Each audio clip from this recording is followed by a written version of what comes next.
বন্ধু, খাদিজারে সাক্ষী বানাইয়া কথা দিলাম, এই কালিমাটা যারা পড়বে, এই কালিমা নিয়ে যারা চলবে, এই কালিমার মালা যারা গলায় নিবে গো, আমি আল্লাহ 10টা পৃথিবীর সমান একটা জান্নাত আমি দান করে দিলাম।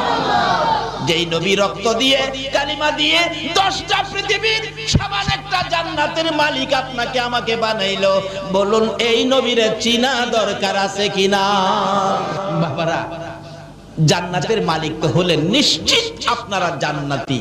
কেন?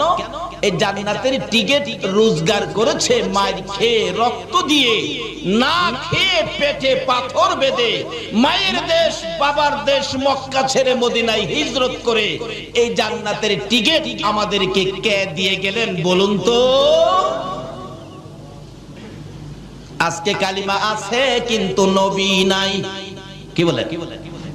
কালিমা আছে